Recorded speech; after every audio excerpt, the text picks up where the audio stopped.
for Real Talk with Iris, with your host, Iris Wright, the talk show dedicated to making our communities better, building relationships, networking, and supporting small businesses. Join us every week as we discuss new and creative ideas to improve our neighborhoods and communities. This is your chance to get motivated, inspired, and encouraged. So let's get set for another amazing episode of Real Talk with Iris with your host, Iris Wright.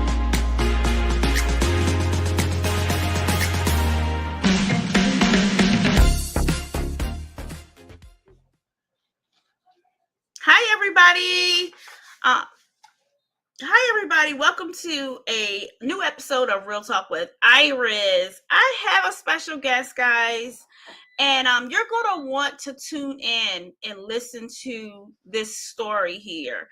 I decided to bring in a live audience for us today, but I have Miss Lorette Powell, and we're going to talk about some very serious issues that's going on in our medical system and what is happening. And you're going to hear a little bit about her story and what she's had to go through the last 15 years because of medical malpractice. So, Miss Lorette, how are you? I'm good. How are you? I'm doing fine. So, thank you for coming on and sharing this with us today. A lot of what you're going to talk about today is happening a lot. So the first thing I want to do first is I want you to introduce yourself to the audience. Okay. My name is Lorette Powell, and I am a private duty caregiver. I take care of patients that are in hospice, and um, I was diagnosed with multiple sclerosis in 2009. Now, I when you say, because that's what this show is about today. Mhm, You were diagnosed with MS. mhm, You've been going through this for 15 years. mhm. And tell us a little bit how this came about, and go ahead and go into your story some for us. Okay. So, in September of 2009, I was at work, and one of the young ladies had gone out to lunch and she came back and she brought some cookies. She asked me, did I want a cookie? And I said yes. It was one of those cookies with the M&Ms in it. I was sitting there, and the moment I bit the cookie, the right side of my face went numb. Like I lost feeling instantly in the right side of my face. So I automatically assumed that some of the, cookie must have got into my tooth or something, and it was a dental issue. But I left work and went straight to the dentist. I got there about 3 o'clock, and they did an oral exam, they did X-rays, they did everything, and he said, "No, this isn't. This numbness in your face has nothing to do with this cookie that you bit. You need to go to your primary." So I ended up at the primary office at 4:15. And my primary, I was 35 years old at the time, and my primary had been my doctor since I was 18. I told him about the cookie, told him what happened, and he said, maybe we should call a neurologist, and have your head checked out because the feeling was still gone. So he contacted a neurologist that he knew and scheduled me an appointment for the very next day. I went to that appointment, and when I went, the neurologist said, I'm going to order an MRI and we'll get the results back. I'll reach out to you and let you know what we see.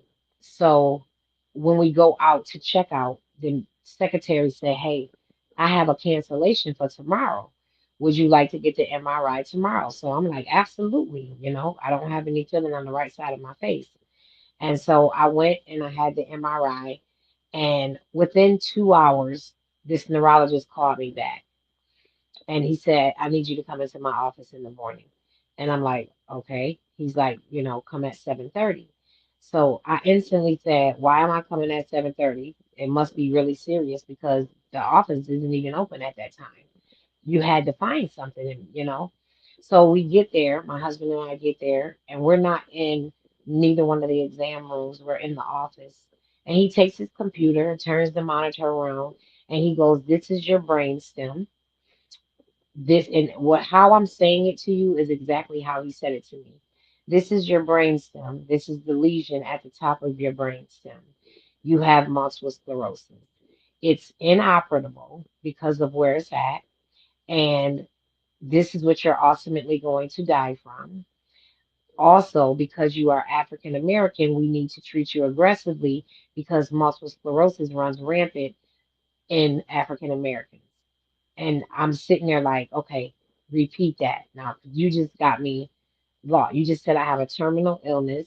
I'm gonna die, and being diagnosed with multiple sclerosis. And he said yes. He said, so you can stop telling people that it was a cookie. And I'm like, okay. So I'm trying to process what he's saying. And he was like, I'm going to start you on some prescriptions. He wrote me 4 prescriptions that day. And he said, I'm going to start you on injections. These injections will come from the pharmaceutical company. They should arrive to your house in a couple of weeks, and you'll inject every week with this medication. And this medication should help you maintain the lesion that's on your brain. And he did exactly that. And I started with the medication regimen. Um, I ended up walking outside the office and falling to the ground crying because it was a lot to take in. I was just told that I was gonna die from a terminal illness, and it was just so hard to process. And it just started where they were like, okay, we got to give you the medication. We got to give you the medication. Within about a year, I started to um, experience a lot of pain and different symptoms I started to develop. And so now they're like, yeah, your MS is progressing. So we're going to start infusions. You're going to have to come 3 times a week. And they would put an IV in my arm and they would do infusions. And this care went on for years.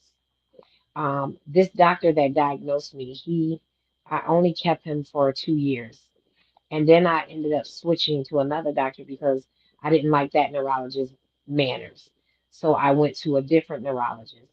And I said to him, is it possible, you can do another MRI? Here's my second opinion. Is it possible you can do another MRI, read through all my chart and see how I was being treated by the last neurologist and tell me where you think we should go? And he did. Now, this second neurologist was known all over the world.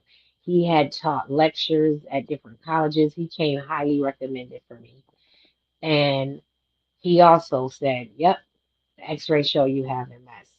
And he treated me aggressively uh, with medications. And I kept him as a doctor until he retired. Then I had to find another doctor, and I went into a practice of another doctor that was referred to me.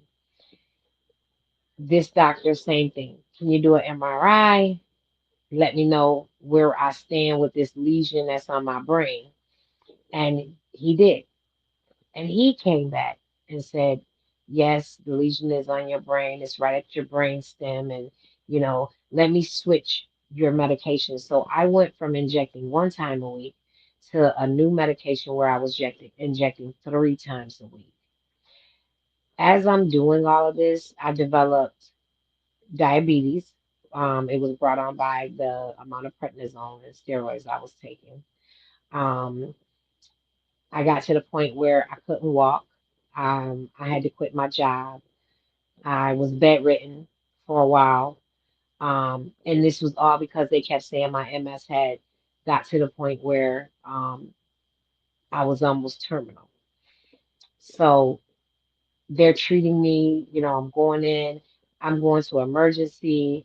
Um, And now that I look back, when I went to the emergency room, I always wondered why the neurology team would come downstairs and they would look at me and say, listen, all we can do is get you comfortable, but when it comes to the medicine, you're going to have to go back to your doctor, your neurologist. They didn't order or switch or change nothing. They just said nope.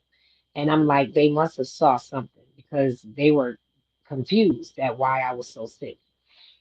Um, I ended up in 2016 starting to have pain in my head.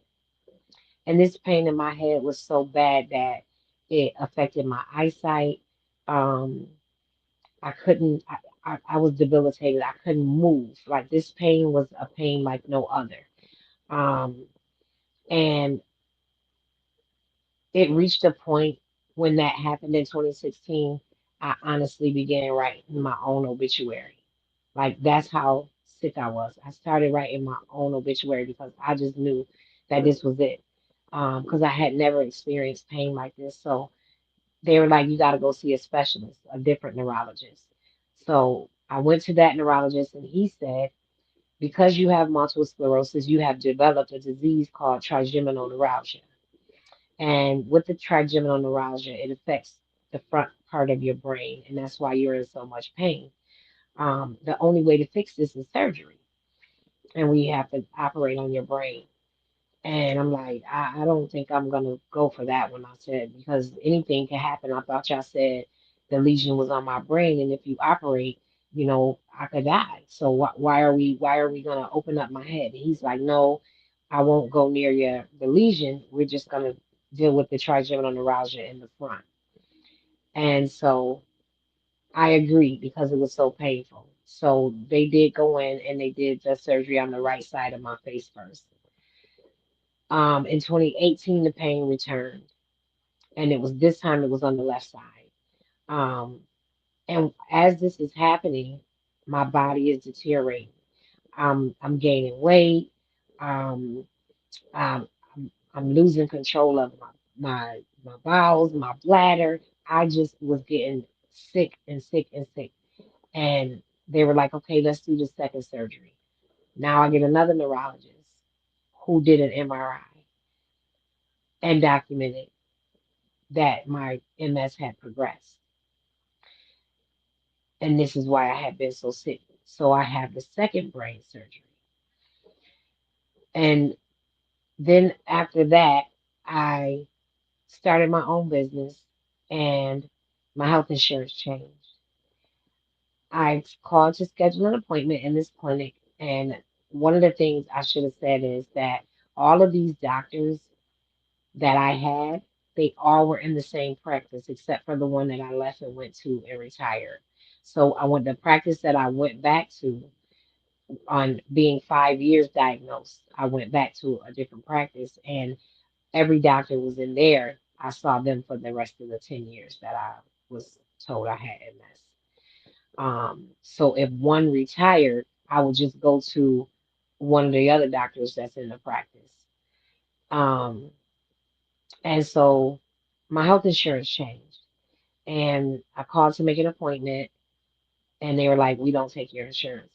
So I tried to convince them to take it or see what they could do or work with me because I had been there for 15 years. And I felt like, if, why wouldn't y'all allow me to stay here? Y'all the ones been treating me for 15 years. And they said no.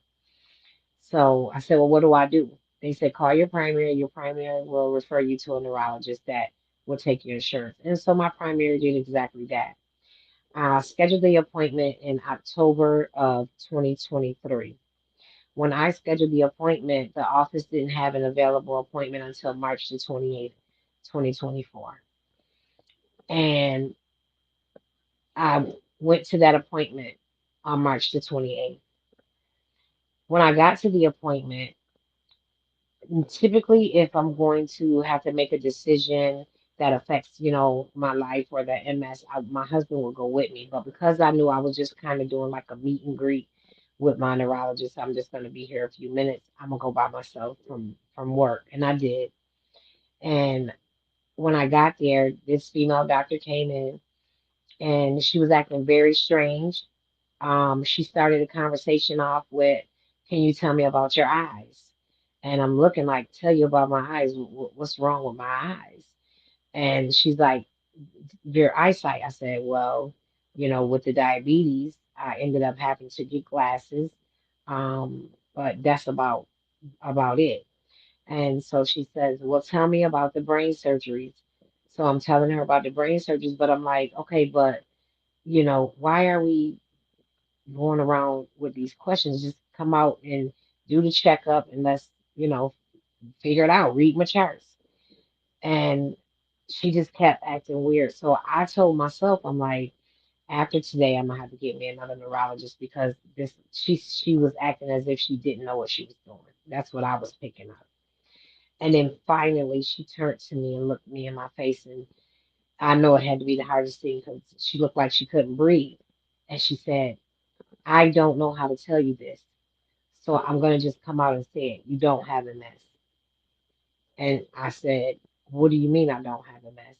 She said, "You don't have MS and you never had MS." I'm like, "Ma'am, do you realize who you're talking about? Like, are we in the same chart? You know, uh, do you know my history? Like, why would you stand here and say that?" And she's like, "I do know your history. I have been over your medical records. I had 3 months to go over your medical records." I said, "Yeah, but I had two brain surgeries. Like, I had Medicare. I had Social Security. Like, what are you saying? Like, that I can't get that stuff without having a terminal illness." She said, "Based on your paperwork, it was documented as if you were terminally ill, but your MRIs showed something else." She said, "So I began to dig deeper and I realized that everything that they did was unwarranted. They used you as a guinea pig and injected you with chemicals that you didn't need. And as of today, I'm taking you off of everything because I want no parts of what these people have done." And I'm like, "Ma'am, there's no way that all of these doctors prescribe medications to me for no reason, absolutely no reason. Like, it's not." She said they did. I'm like, "Ma'am, I was shocked. I'm like, there's no way." And I said, "You do know that it's like five of them that I had in the same practice. And why would they all say the same thing?" She said, "They cover for each other. But I took an oath and I want no parts of what they did to you. So I am undiagnosing you. I'm taking you off of everything. You will not die from multiple sclerosis. Go live your life. Go live your life." And then I'm like, "Okay, so what's going to happen to me?" And she's like, "We don't know." And this is where the fear came in because coming off of the medication, I had so much withdrawal symptoms. My body was going through major trauma.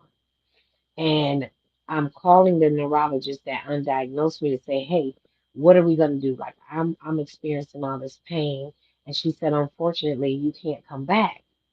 So I'm like, "What do you mean I can't come back? You undiagnosed me. You took me off all these medications and you just dumped that in my lap and I'm supposed to do what with it?" And she was like, Legally, I can't have you come back because I undiagnosed you. You don't have a terminal illness. So therefore, your insurance will not cover you seeing a neurologist. So I can't have you come back in the office because you don't have MS." I say, "Yes, but I'm going through withdrawals.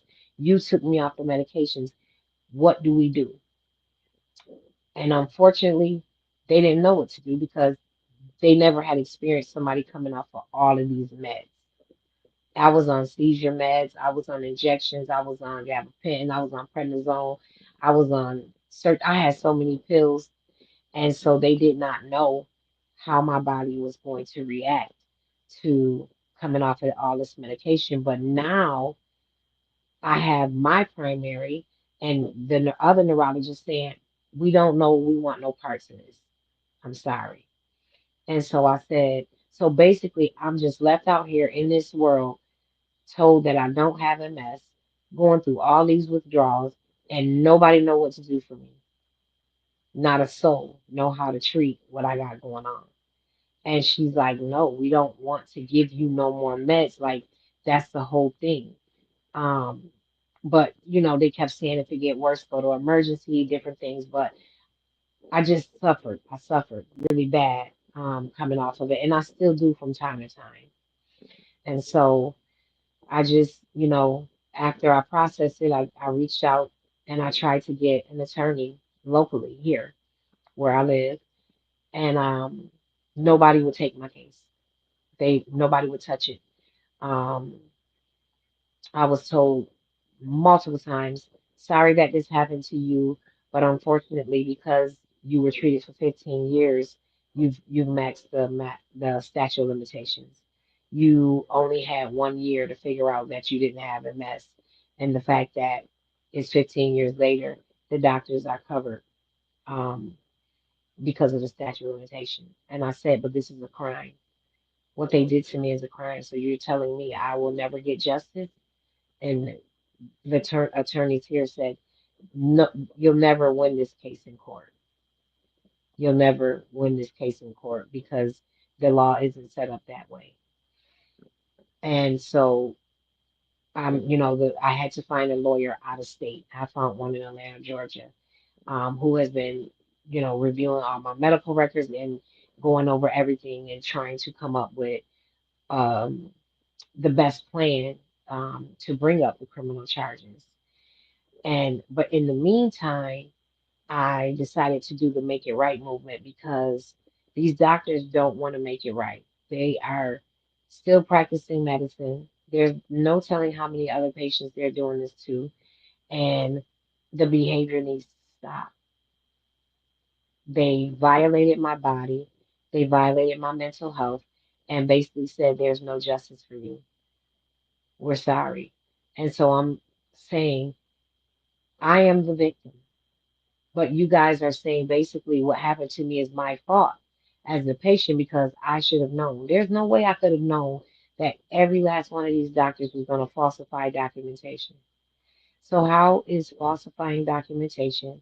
How is telling a person that they're in the middle of a flare, that you have MS and your MS caused the trigeminal neuralgia, but you don't have MS? So, I'm like, we all know that this is a crime. And I'm not understanding why we're not talking about what these doctors are doing because it's wrong. You know how many patients probably are in their grave and they didn't have the disease? I live to tell my story. Everything I went through for 15 and a half years, I've lived to tell my story. But when it comes to the justice part, there's no justice for me. There's none. And so I'm like, no, I'm going to put my story out here and I'm going to tell what happened to me and I'm going to fight for change. There is no amount of money that I could ever receive that will take away what these people did to me. Never. But what I do want to see is I want to see the law change. I want to see that if doctors are purposely trying to harm patients, there is a consequence. That is what I want. I want to fight for people to stand together to say this behavior has to stop. Because again, these doctors that did this to me are still practicing medicine. So to know that nobody is saying to them what you did is wrong, they're allowing them to continue the behavior. But we got to put a stop to it. We have to change this law. We have to hold doctors accountable because this is insane. How do you treat somebody and you have a whole nother neurologist who went to school, has the same education that you have, but she stood up on her oath and said, ma'am, I want no parts of this. They were injecting you with chemicals for no reason. It was all unwarranted. To hear a medical doctor tell you that about colleagues, but yet they don't get in trouble. They can still practice medicine. They can still do whatever they want to do. And then there's nothing for me. No way I get justice. So for me, I don't have to put these doctors' names on the TV. tell the pharmaceutical companies no, but you can get your license taken. You can stop practicing medicine. I don't have to destroy you. The Bible said that God is not the author of confusion. So I don't have to publicly humiliate you, but I can still fight for what you did to me. And if you so fit decide you want to talk behind closed doors, but you're going to have to answer for what you did. And you're going to have to stop the behavior. We have all kind of reforms and accountability now. You got police accountability. I mentioned the opioid pandemic. They making doctors accountable for that. They're holding people accountable for their behavior, but they're not holding these doctors accountable. They're getting away with this, and we have to change it. And so that's why I came up with the Make It Right movement because I want to fight to change this law. I want to figure out a way where doctors cannot hide behind the term medical malpractice and they cannot hide behind statute of limitations so that people can get their justice. I agree with you. It's so much of this happening, and they figure out a way not to have it so loud where Hmm. we don't get to see all of it. You know what I mean? Yeah. And even when it comes to caring for someone, just getting in there, it seems like now they take forever Hmm. to be able to find out what is going on with you, and they have you go through all these vicious cycles, Hmm. and so it's hard to even trust your doctor. You don't know who to trust. You have to, because you would have no way to read all of those medical. You trust their opinion when they're looking at everything, when they're running the test Yeah. and all that kind of stuff, that they're going to tell you the truth. And then for Hmm. 15 years Hmm. someone's lying to you. They do surgery on your brain, which is major, um and you don't even have an MS. And it's a possibility you could have not made it Hmm. through the surgery. Right. And it's a possibility I still may suffer in major ways because of me coming off the chemicals. Yes. You see what I'm saying? And so I'm getting choked up, so I'm sorry. Because um you tried to you tried to unalive me. That's Mhm. it, that's all.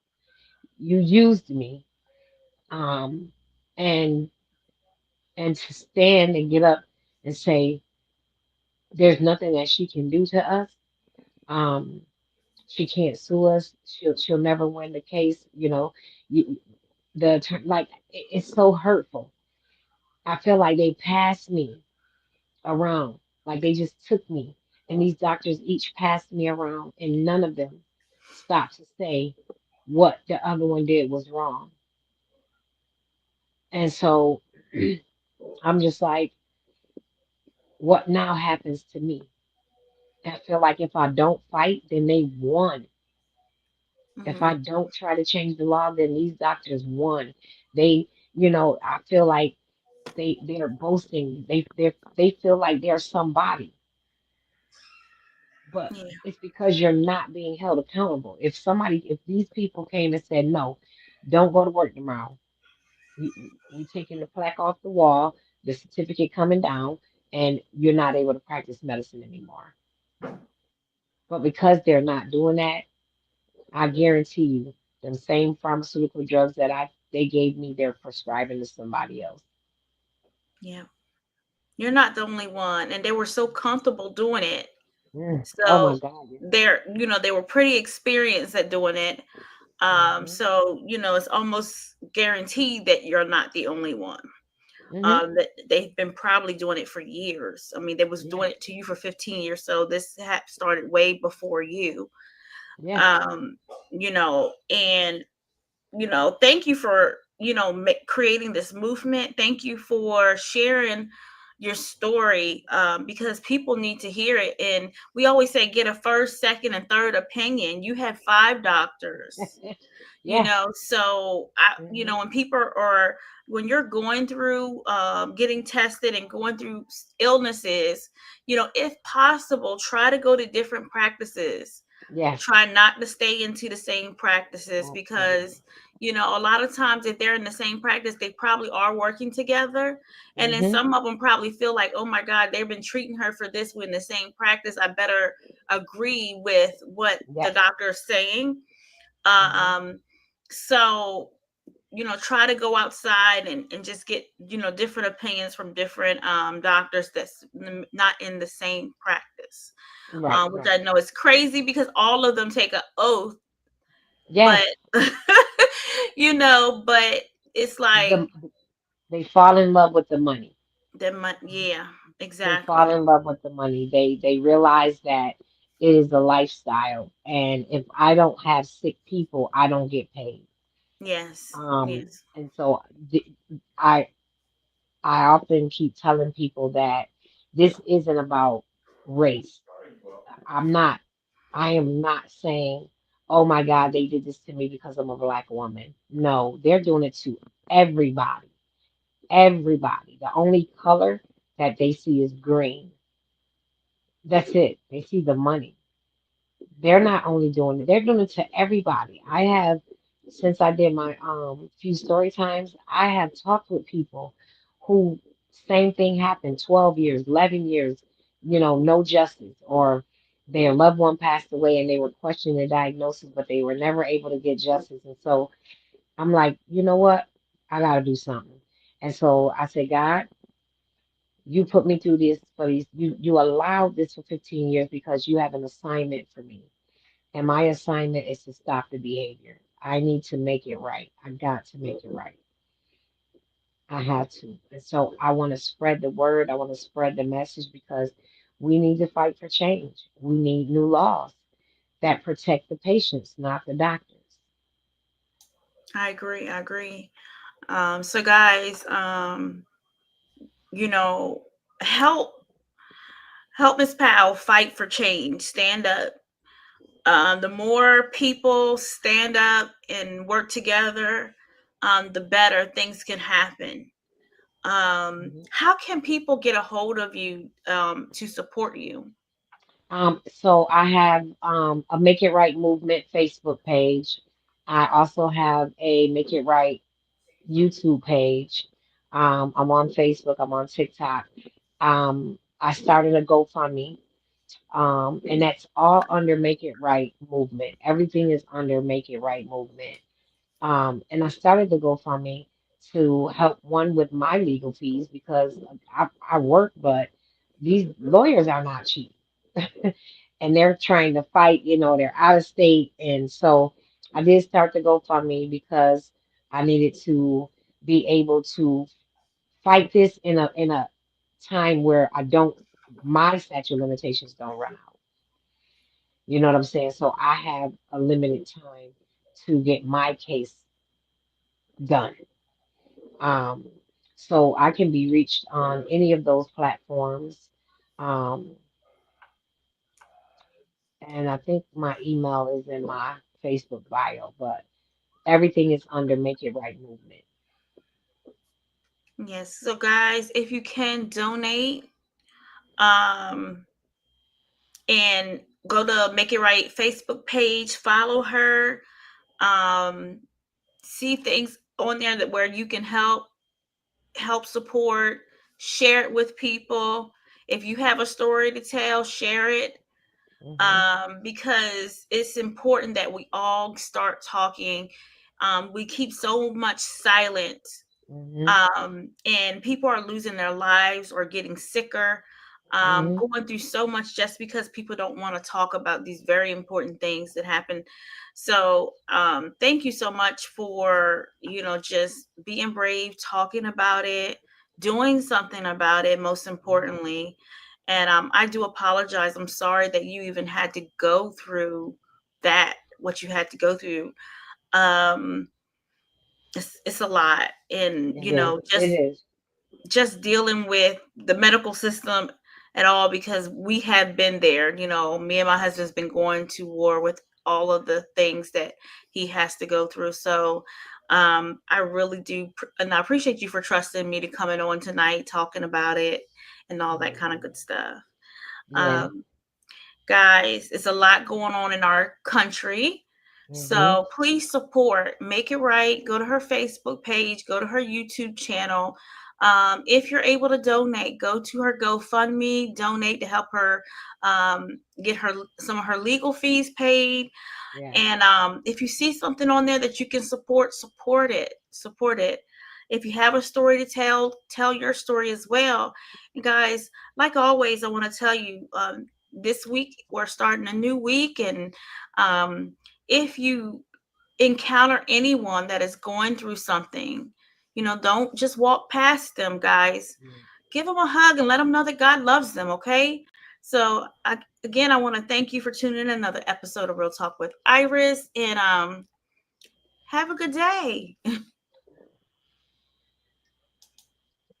Thanks for tuning into Real Talk with Iris, with your host, Iris Wright, the talk show dedicated to making our communities better, building relationships, networking, and supporting small businesses.